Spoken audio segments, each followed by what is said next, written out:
Hey, folks, welcome to another episode of Cutter One. I am your host, Jay, Just Jay, your resident troublemaker and your resident culture warrior. I hope you are all doing awesome on this day. Um, you know, it's Sunday here where I'm at, so it's the weekend, which is always awesome. Anyway, as I mentioned, I don't know if you remember last week, I mentioned that I wanted to start a new thing where I would go through and look at some of the comments that you guys and gals have made throughout the course of the week with the videos that were popping up. And I just wanted to highlight some, to illustrate a point. Maybe somebody made a comment and made a point that I hadn't, initially noticed or whatever. Maybe somebody called me out on my BS. I mean, it happens. So anyway, I wanted to have a weekly thing where at some point, like during like the end of the week, like the weekend, one of the weekend videos, where I sort of highlight you guys, right? Like the whole video is about you guys, like I could spend all my time bitching, moaning, and complaining about, these shill media and articles coming out that saying, oh, Tolkien was such a backwards thinking racist and misogynist and whatever and stuff. And we can go and shoot holes in their arguments all day. But, at some point, I want to hear from you. It's all about like the fans. It's all about we as a community and stuff like that. So I want to dedicate at least one show a week, and usually it'll be on the weekends, where we go through and look at some of the comments from some of the videos that have come out during the week. Now I can't, I don't want people to read into it. If I don't like highlight your comment, that doesn't mean that I don't like your comment. It doesn't mean I don't acknowledge your comment. It just means I'm just going through and picking through the stuff that sort of jumps out at me, like, oh yeah, that was a good one. So so don't take it personally if I don't call out your comment, okay? It's just sort of me wanting to give you guys the platform, give you guys the voice, and put out what you think. So let's get right into it. This is coming from one of the video where I did a reaction to the Dungeons and Dragons Honor Amongst Thieves trailer. And the very top comment is Jarno Brofelt, 1891. And if I'm butchering the name, I apologize. I am sorry. It says Dragonlance Saga was my first fantasy books too. Well, first books I ever read as whole was Hobbit in the early 90s. Yeah, I'm a huge Dragonlance fan. I got to admit it. Huge Dragonlance fan. Huge fan of the character Raistlin Magir. Some of you may be familiar with Dragonlance, you may not. It's a series of books. There's like literally like 40 books, Dragonlance books. And I'm sure they're all great. I have them all. I admittedly have not read them all. What I would recommend if you have not read Dragonlance, get the Dragonlance Chronicles. It's a trilogy of books. Dragonlance Chronicles. There's like, I believe it's Dragons of Autumn Twilight, Dragons of Winter's Night, and Dragons of Spring Dawning.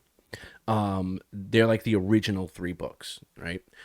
Think of them as the equivalent of like The Fellowship, Two Towers, and Return of the King. Okay. So yeah, definitely get the Chronicles trilogy, and there is also the Time of the Twins trilogy, or the Test of the Twins trilogy. It's the sort of the sequel. It's another trilogy of books where it follows the character Raistlin Magir from the first book and his brother Caraman Magir and Caraman's wife Tika, and there's the Kender character who is sort of like a hobbit, sort of like a cross between a hobbit and a gnome. So yeah, I would recommend those initial 6 books. Okay, there's the Chronicles trilogy and the Time of the Twins trilogy. Definitely check those out. They're really good. As good as Tolkien? No.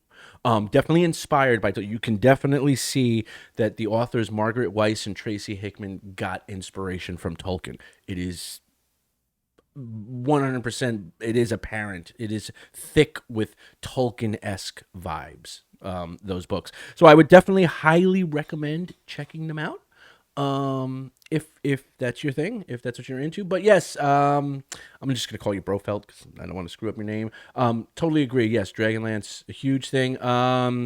Dragoon Zell says, the thing with fantasy now is that if you made a seriously made fantasy movie. Everyone compares it far too much to The Lord of the Rings.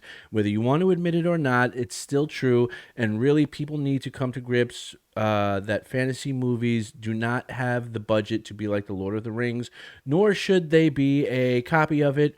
This looks pretty good, and finding a good balance between fun and fantasy adventures is more difficult than people give it credit for. Also, it's D&D. They want to recreate the fun aspects of the game too. Also, not to compare too much, but Vox Machina on Amazon is a prime example of how this sort of thing works. Yeah, no, I agree. My review is, when I say it looked because I remember being really hyped when the Dungeons and Dragons movies came out. Was it the late 90s? Late 90s or early 2000s? There was the two Dungeons and Dragons movies that came out. Live action Dungeons and Dragons movies. I remember being really, really hyped about it. As a D&D and Dragonlance and Tolkien fan, I was on that hype train. I had bought first class tickets to the hype train and was let down. I mean, honestly, those movies haven't held up well. And in hindsight, I'm like, yeah, I don't want to say they're crappy, less than stellar. Let's go with that. So I'm not knocking this, and yes, I do get the vibes that they're trying to focus in on the fun, sort of free spirit aspect of D&D, which is obviously, as a huge D&D player throughout the 1980s and early 90s. Yeah, I get it. D&D, it's not all like, serious, saving the world from the evil wizards or Sauron or dragons or whatever. Sometimes you have goofy moments that are memorable, and that's part of the appeal of it. So yes, I definitely get that. I'm not knocking it for that. I just don't want them to make the same mistake that the ones from the late 90s, early 2000s made, which was going in too much to the sort of goofy, fun-loving side of it, to the point where it almost becomes unbearable to watch. And I'll give an example. In The Phantom Menace, Jar Jar Binks, okay, they were going for that childlike, goofy comic relief thing, but everybody kind of agrees they overdid it. Like, that character became cringe because it was just too much. You went too deep on it, right? And that's what I don't want this Dungeons and Dragons Honor Amongst Thieves to do. Yes, I get, let's have the fun, let's have the goofiness, let's have the silliness of the whole thing, but let's not make it unbearable or cringy in the process, if that makes sense. But yeah, anyway, good comments there. Awesome. Yeah, I gotta say, yeah, I'm down with that. So, okay, let's go on to the next video. This is the video where I talked about how the article was talking about how breaking the lore can have unintended consequences, or how I said how there was an article that illustrated how breaking the lore had unintended consequences. And let's just get right into it. Okay, it says right here we have Cranky Elder God 709 commented, while I think the point is valid about how this breaks lore, it's just one of so very many. It's kind of like complaining about a squeaky door on the Titanic. It may be possible the creators are aiming for multi-seasons redemption story arc, where she finally realizes the cost of her single-minded quest for vengeance. We were talking about Galadriel, right? But this is very generous speculation, as the writers have yet to demonstrate any understanding of the concept of a character arc. The lack of self-awareness shows quite clearly in the last two episodes. The only thing she seems to show any remorse over is the destruction of the Southlands. This is an event she had absolutely no control over, and she had no reason to believe she did.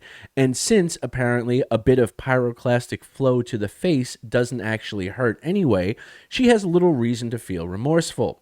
But in the final episode, when Sauron is revealed, she doesn't take any action or raise any warning. For some reason, it isn't important enough to point out that the guy creeping around the forge while crafting world-saving rings was the evil lord. Instead, it must be Galadriel's suggestion that they make 3 items to prove, yet again, how smart she is.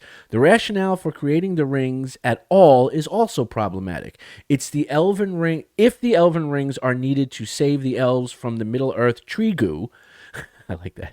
What's the point of going on to craft the other rings, especially after Sauron is revealed? Do they need to invent some new magical malaise for dwarves and humans to justify the other rings? That's a good point.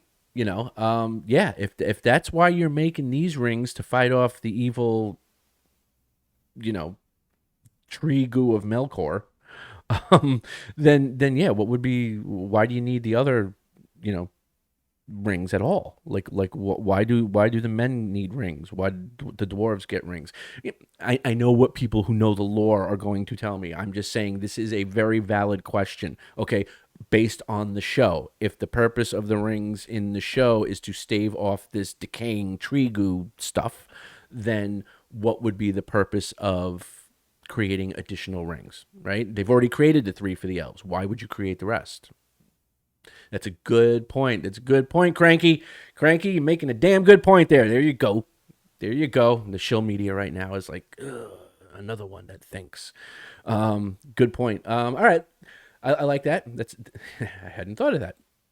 Let's move on to the next one. This was Amazon Rings of Powers portrayal of elves versus Peter Jackson's Lord of the Rings. Okay, and this was an article that was comparing the two, and where Peter Jackson used light and color to sort of separate the elves and make them more ethereal. Okay, and Lisa Cook 8235 had said, "You know what?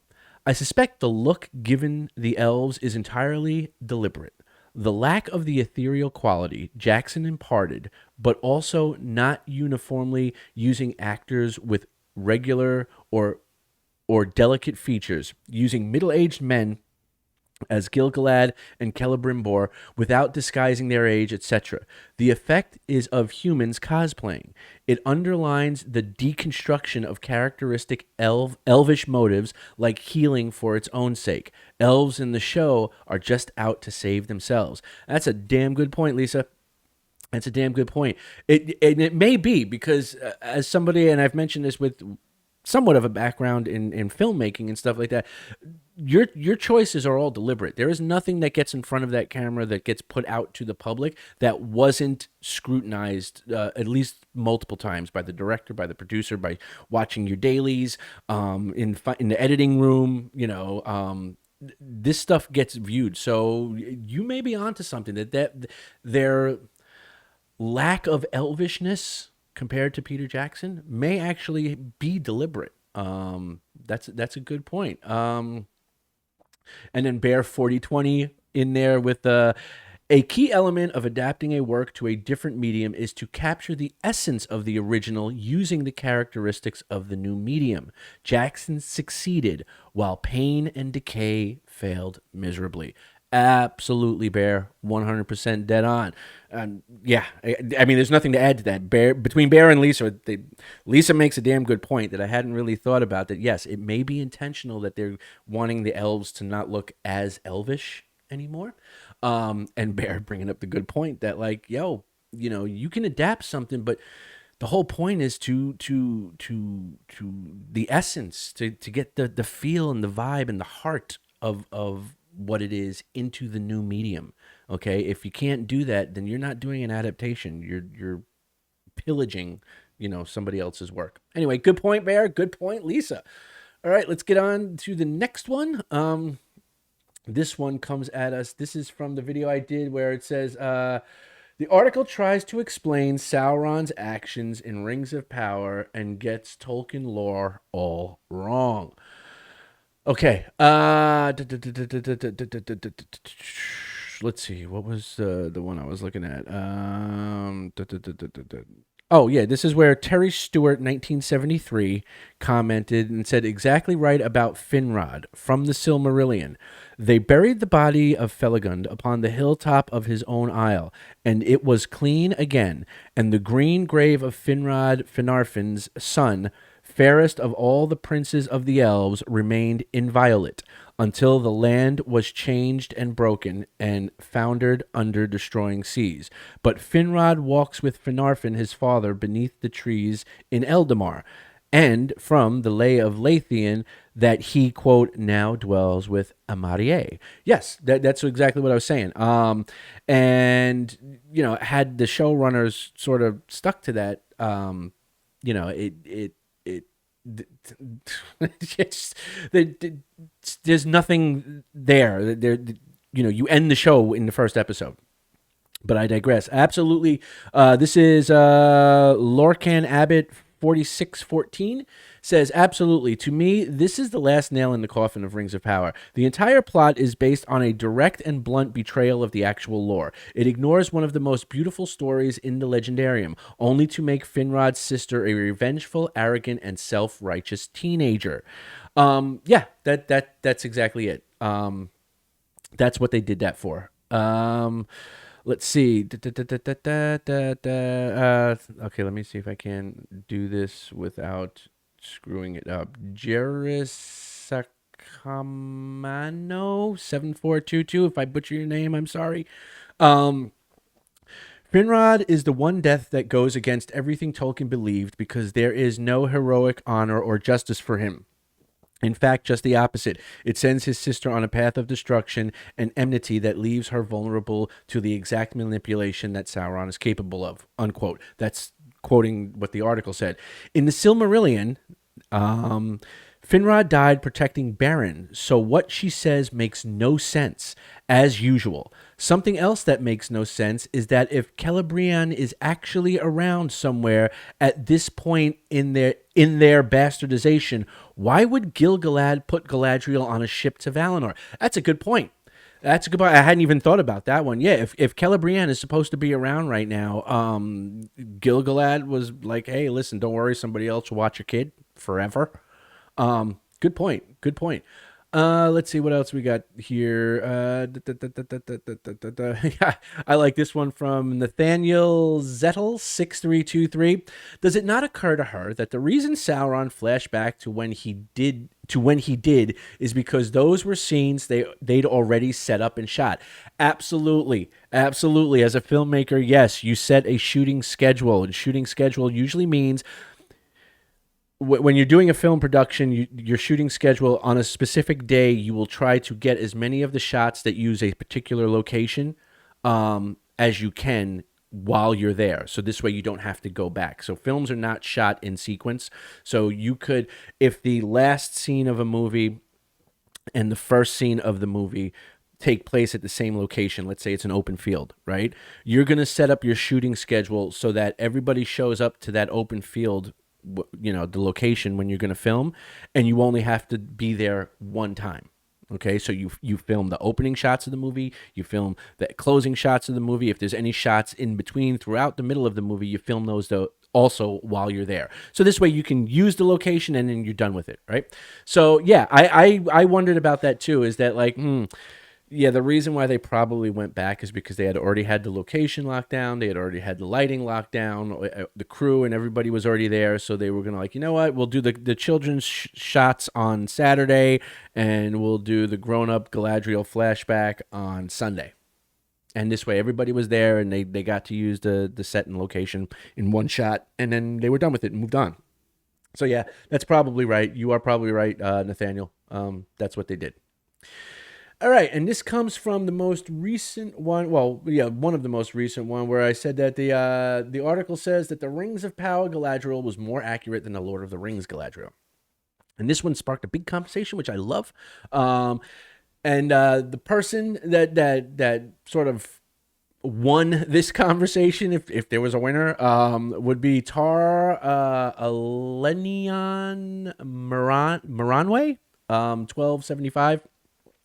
Tar, if I messed that up, I'm sorry. He says, gotta love how the writer, Alice Dodds, conveniently omits the next part of the passage she quotes from, noting that the thereafter, as Dodds quotes it, is not even the start of the sentence she is quoting from. And thereafter she had no peace within, for in that testing time and the strife of the In that testing time, amid the strife of the Noldor, she was drawn this way and that. She was proud, strong, and self-willed, as were all the descendants of Finwë, save Finarfin. And like her brother Finrod, of all her kin the nearest to her heart, she had dreams of far lands and dominions that might be her own to order as she would without tutelage, as quoted in the article. But the passage continues, quote, "Yet deeper still there dwelt in her the noble and generous spirit, or of the Vanyar, and a reverence for the valor that she could not forget. For her, from her earliest years, she had a marvelous gift of insight into the minds of others, but judged them with mercy and understanding, and she withheld her goodwill from none save only Feanor. In him she perceived a darkness that she hated and feared, though she did not perceive that the shadow of the same evil had fallen upon the minds of all the Noldor, and upon her own, Shibboleth of Feanor." Yeah, again, that the article, she nitpicked and was totally pulling shit out of her ass. But then this sort of spiraled into a larger conversation, and I wanted to point this out because Tar Alenian Moranway 1275 actually took exception with something that I had said. He said, "I take exception with one of your comments. However, Galadriel did not warn Gil-galad and Sauron of Sauron Anatar. Sauron Anatar approached Gil-galad and Elrond in Lindon first and was told to leave, then headed to Eregion, unless I'm forgetting some variant. And no, Tar, you were right and I was wrong. And I think I commented below in this actual thing where I actually pointed out that, yes, you actually were correct. It's in here somewhere. I know I commented and said that you were right. Yes, you were right. And that is one thing that you will find with my channel is that Tolkien's a lot, guys. You guys know this. There's a lot. There's the Lord of the Rings books. There's the Hobbit. There's the Silmarillion, which reads like you're reading a Bible. Then you have like Unfinished Tales. You have the Histories, which is a volume of books. The nature of Middle Earth, so on and so forth. And the newest one, The Fall of Numenor. It's a lot of stuff. And while I am a fan, and I do read this stuff, and I'd be reading this stuff sitting by myself on my couch, if not making videos with you guys. I don't always get it right. It's a lot. Sometimes you get things jumbled up, and in my case, that's what had happened. I had misremembered it as Galadriel sort of warning Gil-galad and Elrond about Sauron. But then after Tar had made the comment, I went back and looked, and I was like, you know what? I was wrong. He was right. And I will own it when I'm wrong. When I'm wrong and I misspeak or I get my facts, twisted. And you guys calling me out on it, not a problem. I appreciate it. And I even told Tar that I appreciated him calling me out on it. So yeah, it is. That's what a fandom's supposed to be. What a community of like-minded fans can do. We can be like, hey, you said this, but I don't think that's 100% correct. And rather than being offended or being like, shut up, it's my video, I was like, you know what? You might be right because, it's natural. People make mistakes. And I looked back and said, you know what? You were right. I was wrong. Thank you for catching it. Thank you for calling it out. So, Tar, you win this week because you caught a mistake that I hadn't realized I had made. You caught it. You called me out in a respectful, constructive manner, which is all I've ever asked. Like I said, we can all discuss stuff. We don't have to agree as long as we keep it constructive and respectful. Then we're good to go. So Tar did that. Tar wins the week. I don't know. I don't know what the prize is. Go. I don't know. Have a beer on me. I don't know. I don't know, dude. But also some other folks. I think Eraserhead was mentioned a couple of other channels. If I remember seeing that correctly, I wanna call this out here. Let's see, is it there? Yes. Well, first, Eraserhead. Was it Eraserhead? Mentioned.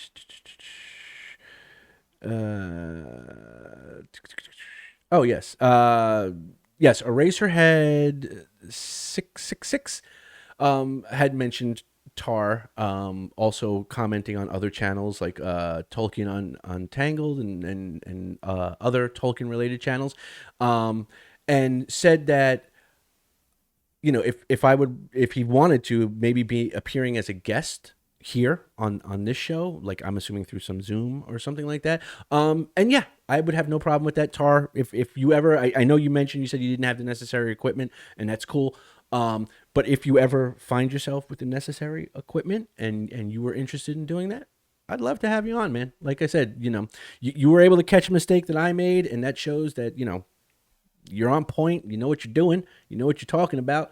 And yeah, I'd have you on. Absolutely, dude. Just if you ever get your hands on the necessary equipment, just let me know. I will do that. They also mentioned checking out some other channels. I think it was Girl Next Gondor. Who was the other person that commented? It was Eraserhead.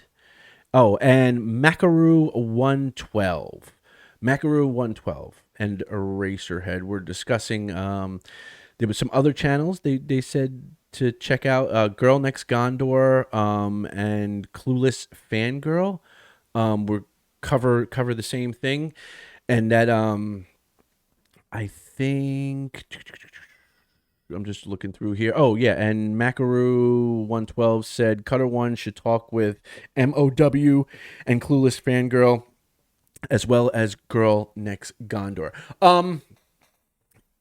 Yes. And I did when I saw that comment. I actually reached out to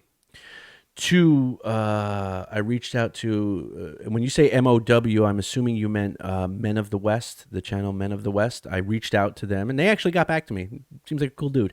So I've reached out and opened a channel of communication, if you will, with Men of the West. I reached out to Girl Next Gondor.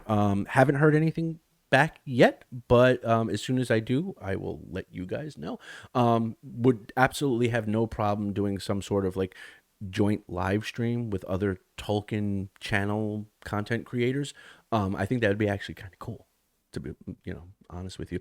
I tried to reach out to Clueless Fangirl, but she doesn't seem to be posting content right now, and there was no like email or DM to reach out to her. I understand she may have just had an addition to her family, so she may be too busy right now to be doing YouTube stuff, which is great. I'm happy for her. So I couldn't reach out to her, but I did reach out to Girl Next Gondor, and I'm waiting to hear back from her. And I did reach out to the Men of the West, and I heard back from them. So that was kind of cool. Yeah, I would so be down to do sort of like one of those like streams where you have like 4 or 5 different content creators who bring sort of different views to the table about the subject, Tolkien, his works, his writings, or maybe a specific topic therein. Maybe like the elves and discussing specifics of the elves or something like that. I think that would be really cool. I think that's what this fandom and community needs, as opposed to the current fractured status, where you have, basically it's devolved into 2 camps: those who are on board with Amazon and those who are diametrically opposed to it. I think it would be great. I think it would be a fun thing. I think it'd be fun for you guys to watch and stuff like that, and to see these different personalities that all have this same love of Tolkien stuff get together and sort of discuss and debate and stuff, in a sort of a live stream sort of setting, so that you guys could also jump in with the chat and stuff like that. I think that would be kind of cool. Right now, I'm the small guy. I'm the new fish in the pond. So try as I may like to want these things to happen, I'm currently not the one in the position to be able to make them happen. All I can do is reach out and say, hey, Men of the West, if you guys wanted to have me on a live stream and we just discuss, I don't know, wizard staves or something, I'd be totally down for it. And same thing with Girl Next Gondor. If you ever wanted to do a joint stream or something like that, I'd be down for it. And the same thing for other channels. I'm subscribed to a lot of like Tolkien Untangled, Broken Sword. These are channels that I watch as well. So yeah, I would definitely do sort of collab things. I hate saying collab. It makes you sound like I'm an influencer. But yeah, I would definitely get together with some of these other folks and discuss Tolkien. I could do it all day. Anyway, that's it. I just wanted to dedicate an episode to you guys. Like I said, I want to do this weekly where, like, sort of at the end of the week, I'll just go through and I'll just pick out random comments or comments that sort of jumped out at me from you guys, because ultimately, you know, that's what the whole thing is about, right? It's about giving us, the fans, a place where we can speak our mind and do our thing and stuff like that, and we don't have to be worrying about getting called ists or phobes because we don't necessarily agree with something. So anyway, so I hope you all enjoyed that. If you like the video, like the video. If you want to share the video, please feel free to go out and share the video. It helps get the word out there. You know, mention me to some of these other channels. You know, maybe some of these other channels you're like, hey, you know, there's this guy Cutter. You know, he's kind of cool. He's kind of stupid, you know, but he's trying, so you should bring him on your show and talk to him. You know, I'd be down for that. If you haven't subscribed yet, I would ask you to consider subscribing. We're trying to grow this thing and make it bigger, and as you see, I'm all about making it a community and interaction however I can. So yeah, so I would hope that you would consider subscribing. And if you are a returning subscriber, like you guys, Tar and Macaroo and Terry and Lisa Cook and everybody who's dropping comments, thank you for participating. That's what this is all about. You guys are awesome. You are beautiful badasses. Be good, be safe, be healthy, and I will see you on the next one. Peace.